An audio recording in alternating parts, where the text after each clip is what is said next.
感觉一些。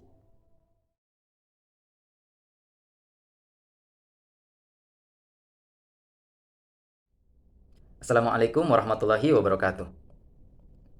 Pada umumnya, hukum fikih atau syariat di Indonesia mengakui pandangan mazhab yang empat, yaitu mazhab Imam Hanafi, mazhab Imam Maliki, mazhab Imam Syafi'i, dan mazhab Imam Hambali. Namun, mazhab Syafi'ilah yang menjadi mayoritas di Indonesia. Oleh karena itu, pada kesempatan kali ini, kita akan bersama-sama membahas mengenai kitab-kitab apa saja yang perlu kita pelajari dalam memahami mazhab Imam Syafi'i, agar kita naik setingkat lebih tinggi lagi dalam memahami mazhab yang mayoritas di Indonesia ini. Untuk mempermudah, kita akan membagi kitab-kitab ini pada 3 tingkatan. Baiklah, yang pertama ada kitab tingkatan awal. Contoh kitab pada tingkatan ini adalah kitab Nailur Roja karya As-Sayyid Ahmad bin Umar Asy-Syatiri. Kitab ini merupakan kitab syarah atau penjelas dari kitab Safinatun Najah karya Syekh Salim bin Abdullah bin Sa'ad bin Sumair Al-Hadrami. Lalu ada juga kitab lainnya, kitab Risalatul Jami'ah karya As-Sayyid Ahmad bin Zain Al-Habsyi. Kitab ini juga sering dipelajari di Indonesia. Lalu ada yang kedua, kitab-kitab tingkatan menengah, yaitu salah satu contohnya kitab Fathul Qorib karya Ibnu Qasim Al-Ghazi. Kitab ini merupakan syarah atau penjelas dari kitab Ghoyah wa Takrib karya Al-Qadhi Abu Suja. Lalu ada juga contoh pada kitab tingkat menengah ini, kitab Yaqutun Nafis karya Sayyid Ahmad bin Umar Asy-Syatiri. Biasanya ketika mempelajari kitab ini diiringi dengan kitab karya anaknya, karya Sayyid Muhammad bin Ahmad bin Umar Asy-Syatiri. Lalu yang ketiga, ada kitab tingkatan tinggi. Salah satu contoh dari kitab ini adalah Fathul Mu'in karya Syekh Zainuddin Al-Madibari. Ada juga kitab lainnya yaitu Umdatus Salik karya Ibnu Naqib Al-Misri. Lalu yang terakhir ada kitab Minhajut Thalibin. Kitab ini merupakan karya dari Al-Imam Nawawi. Dan dikatakan kitab ini merupakan kitab yang paling merinci dalam membahas mengenai mazhab Imam Syafi'i. Dan biasanya sebelum mempelajari kitab Minhajut Thalibin dari Al-Imam Nawawi ini, para santri atau para pelajar akan mempelajari kitab-kitab yang telah sebelumnya disebutkan sebelum mempelajari kitab ini, agar mempermudah dalam mempelajari kitab Minhajut Thalibin karya Al-Imam Nawawi. Lalu apa saja sih perbedaan antara kitab tingkat awal, menengah, dan kitab tingkat tinggi? Pada kitab tingkat awal, biasanya akan membahas hal-hal yang paling penting dan wajib diketahui oleh setiap muslim, seperti rukun Islam, syahadat, sholat, puasa, zakat, dan haji. Lalu pembahasan-pembahasan terkait hal-hal tersebut, seperti apa saja syarat-syarat sebelum melakukan suatu ibadah, atau rukun-rukun apa saja yang harus dilakukan agar ibadah tersebut menjadi sah. Lalu pada kitab tingkatan menengah, biasanya akan membahas hal-hal yang telah dibahas pada kitab tingkatan pertama, namun akan lebih merinci dan lebih luas daripada sebelumnya. Di sini juga sudah membahas mengenai kesunahan-kesunahan, hal-hal yang makruh, hal-hal yang mubah, hal-hal yang wajib, dan hal-hal lainnya. Dan pada kitab tingkatan ini juga akan membahas mengenai ibadah-ibadah yang tidak normal, namun sering terjadi di masyarakat. Seperti syahadat orang yang tidak normal, yaitu tuli dan bisu. Atau juga sholatnya orang yang sedang dalam keadaan tidak normal, yaitu ketiadaan air untuk berwudu. Lalu juga contoh lain seperti orang yang berzakat, namun pada daerahnya tersebut tidak ada beras. Ada juga orang yang berpuasa, namun keadaannya sedang sakit, sehingga harus minum obat. Ada juga keadaan tidak normal lainnya saat orang yang sedang berhaji, namun orang tersebut sedang datang bulan atau sedang uzur. Ini adalah ibadah-ibadah yang tidak normal, namun ibadah-ibadah ini sesungguhnya sering didapati di masyarakat. Dan ibadah-ibadah seperti ini juga dibahas di kitab yang tingkat menengah. Lalu yang terakhir ada kitab-kitab tingkatan tinggi. Biasanya pada kitab ini sudah membahas mengenai fikih-fikih secara merinci dan mendetail. Bahkan juga dijelaskan mengenai dalil-dalil yang digunakan dalam hukum fikih tersebut.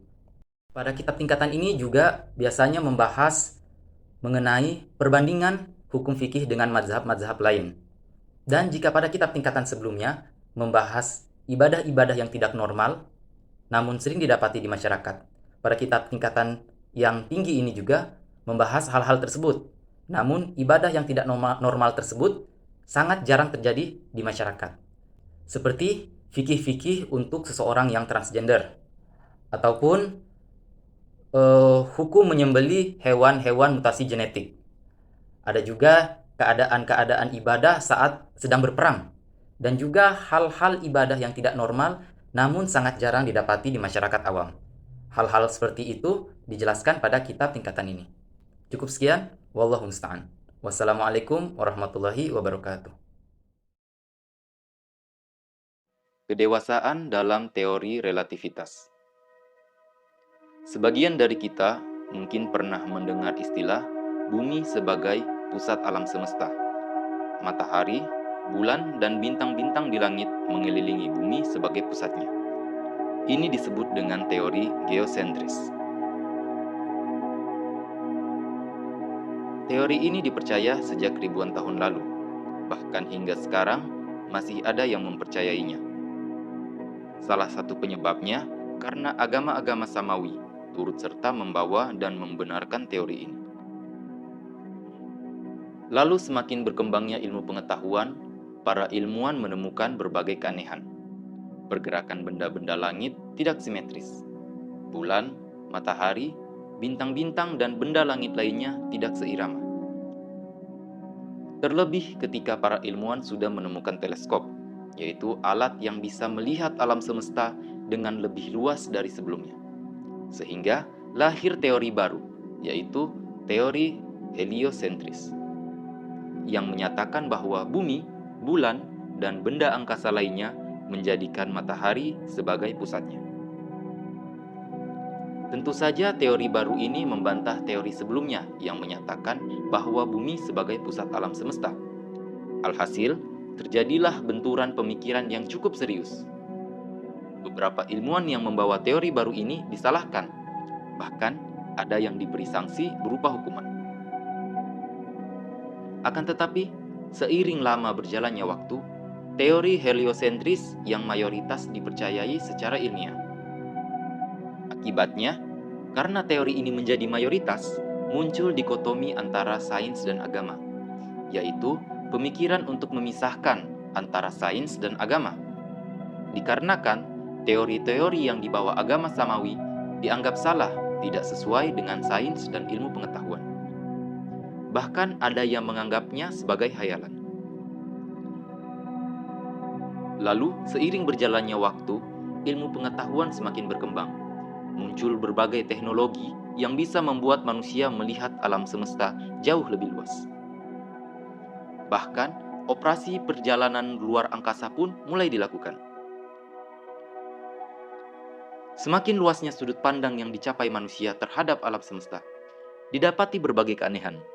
Ada banyak fenomena-fenomena angkasa yang masih menjadi misteri dan tidak dapat dijelaskan secara ilmiah, seperti lubang hitam, lubang cacing, serta pergerakan aneh benda angkasa lainnya. Maka lahirlah sebuah teori baru yang menjawab misteri-misteri tersebut, yaitu teori relativitas. Teori relativitas ini adalah teori yang di dalamnya menjelaskan kelengkungan ruang dan waktu, yang berhubungan dengan massa suatu benda. Setiap benda-benda yang memiliki massa akan menyebabkan kelengkungan ruang dan waktu, yang akan menarik benda-benda di sekitarnya. Oleh karena itu, tergantung dari mana kita mengambil sudut pandang perhitungan, kita bisa menjadikan bumi, matahari, ataupun benda langit lainnya sebagai pusatnya. Uniknya, terdapat sebuah benang merah. Dari teori relativitas dapat disimpulkan bahwa teori bumi sebagai pusat alam semesta yang dibawa oleh agama-agama Samawi tidaklah salah. Karena pusat itu relatif, tergantung dari mana kita mengambil sudut pandang perhitungannya.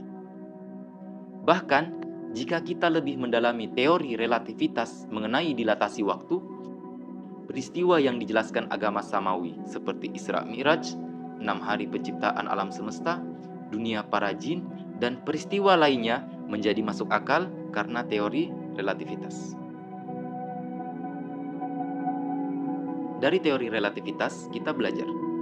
Terkadang, kebenaran itu bersifat relatif, tergantung dari mana sudut pandang kita melihatnya. Namun, sifat yang paling dewasa adalah di saat kita tidak berpikir sempit dan kerdil, melihat sesuatu dengan berbagai sudut pandang dan wawasan yang luas, sehingga kita menemukan cara yang paling sempurna untuk memahami perbedaan di antara kita. Dan dari teori geosentris, kita juga belajar. Terkadang, kebenaran harus menunggu waktu dan kesempatan yang tepat untuk diungkapkan. Bahkan, sikap diam bisa jadi adalah hal yang sempurna untuk dilakukan. Karena kita tidak bisa menjelaskan indahnya warna pelangi kepada orang buta, hangatnya kasih sayang orang tua kepada broken home dan yatim piatu, ataupun rumus-rumus sulit fisika kepada anak kecil yang baru belajar. Kesimpulannya, mari terus belajar. Karena keindahan pantai, sungai, hutan dan lautan dapat dilihat bersamaan oleh para pendaki wawasan keilmuan. Tua itu takdir, dewasa itu pilihan.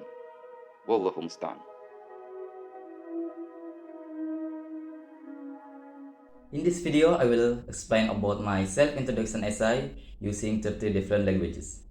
It contains the 200 most important vocabularies in mastering a language, such as Arabic, English, Japanese, and other languages. Initially, I will combine it in this compilation documentary video, but because it takes a lot of time,